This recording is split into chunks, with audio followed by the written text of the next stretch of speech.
Hare Krishna. Hare Krishna golden temple, ఈ Hare Krishna heritage tower కోకపేటలో ఏదైతే మనకి అతిపెద్ద దేవస్థానం వస్తుందో, వారు ఈసారి అనాదిగా వస్తున్న ఈ జగన్నాథ సంప్రదాయాన్ని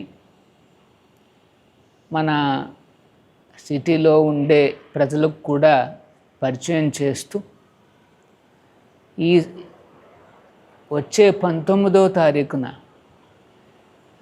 ఒక జగన్నాథుడి యొక్క రథయాత్రను నిర్వహించాలని నిర్ణయించుకున్నాం.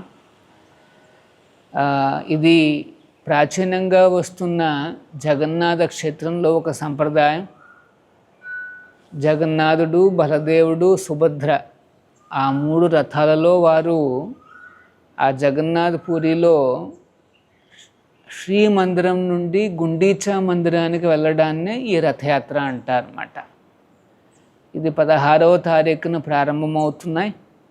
24న మళ్ళీ బహుడా రథయాత్ర అంటారు. అంటే మళ్ళీ ఈ రథాల్లో ఆ జగన్నాథుడు, బలదేవుడు, సుభద్ర మరలా వెనక్కి ఆ శ్రీమందిరానికి వచ్చేస్తారన్నమాట.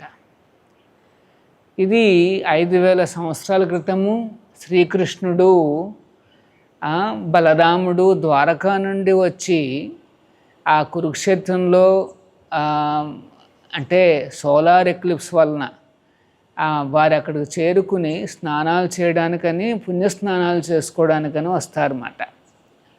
అదే సమయంలో బృందావనం నుండి వచ్చిన ఎంతో అనేకానంత భక్తులు ఉన్నారు. గోపబాలురు, గోపస్త్రీలు, నందమహారాజు వీరందరూ కూడా వచ్చున్నారు. వారు ఆ కృష్ణుణ్ణి ఆ ద్వారకా దుస్తుల్లో చూసి మళ్ళీ తిరిగి బృందావనానికి తీసుకువెళ్తే అక్కడుండే ఒక ఏమంటారు గోప బాలుడి వేషంలో చాలా బాగుంటాడన్న ఉద్దేశంతో కృష్ణుణ్ణి మళ్ళా వెనక్కి తీసుకువెళ్ళడమే ఈ రథయాత్రకు ప్రారంభం. చారిత్రాత్మకంగా ఆ లీల ఈ జగన్నాథ పూరి క్షేత్రంలో ఎన్నో దశాబ్దాలుగా ప్రాచీనంగా వస్తాం అన్నమాట.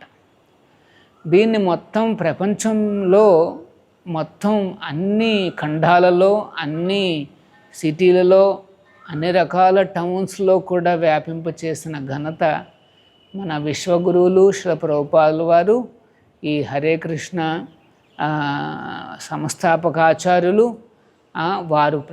వారు చేశారన్నమాట.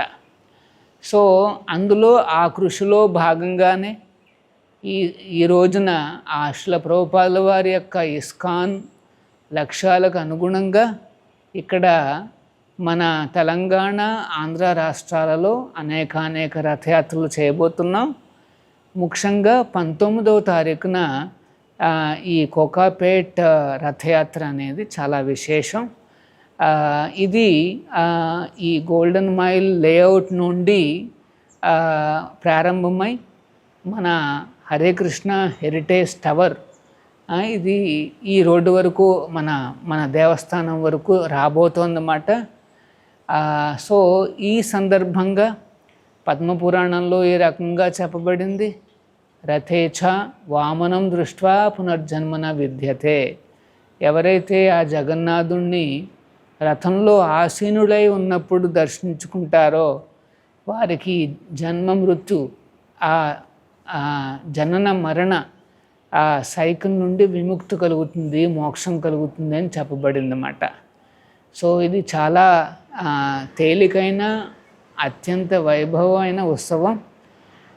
జగన్నాథుడు, బలదేవుడు, సుభద్ర దేవస్థానం నుండి బయటకు వచ్చి తన భక్తులు ఎక్కడున్నా సరే వారికి దర్శన భాగ్యము, సేవా భాగ్యం కల్పించడానికి వస్తుంటారు. సో భక్తులందరూ కూడా ఆ రోజున విశేషంగా తన బయటకు వచ్చి గృహాల నుండి లేకపోతే వాళ్ళ యొక్క అపార్ట్మెంట్స్ నుండి కాస్త బయటకు వచ్చి స్వామివారి రథాన్ని మీరు కూడా లాగచ్చు. ఇదేదో కొంతమందికి మాత్రమే అనుమతించిన రథం కాదు, రథోత్సవం కాదు, అందరి కోసం భగవంతుడు బయటకు వస్తున్న రథం అన్నమాట. సో మీరందరూ కూడా ఆ రకంగా రథం దగ్గరికి వచ్చి అందులో భాగస్వామి పాలు పంచుకోవచ్చు. కొంతసేపు ఆ తాడును లాగచ్చు. తర్వాత మీరేమన్నా స్వామికి సమర్పించాలనుకుంటే రథం దగ్గరికి రావచ్చు. ఆ స్వామికి నైవేద్యం పెట్టిన తర్వాత మరలా తిరిగి మీకు ప్రసాదాలు చేరుకుంటాయి. సో మీరు మీ ఫ్యామిలీ మెంబర్స్ చుట్టుపక్కల ఉండేవాళ్ళు ఆ ప్రసాదాలు స్వీకరించవచ్చు. ఆ తాడు లాగుతున్నప్పుడు ఏమన్నా అక్కడ మేము కూడా ప్రసాదాలు ఇస్తుంటాం. వాటిని తీర్థ ప్రసాదాలు మీరు స్వీకరించండి. భగవంతుడు నామాన్ని చెప్పండి, జై జగన్నాథ్, జై బలదేవ్, జై సుభద్ర అని ఆ స్వామివారి నామాలు చెప్పండి. హరే కృష్ణ హరే కృష్ణ, కృష్ణ కృష్ణ హరే హరే, హరే రామ రామ రామ హరే హరే. జగన్నాథుడు అంటే శ్రీకృష్ణుడు. అండ్ సో ఆయన నామంతో ఆయనకి సేవలు అందించి ఆయన అనంతమైన భక్తుల్లో నేను కూడా ఒకరిని కావాలన్న ఆశతో మనందరం కూడా ఇందులో పాల్గొని ఈ రథయాత్రలో మన స్వామివారి అనుగ్రహానికి పొందాలనేసి అందరికీ కూడా ఆహ్వానం. హరే కృష్ణ.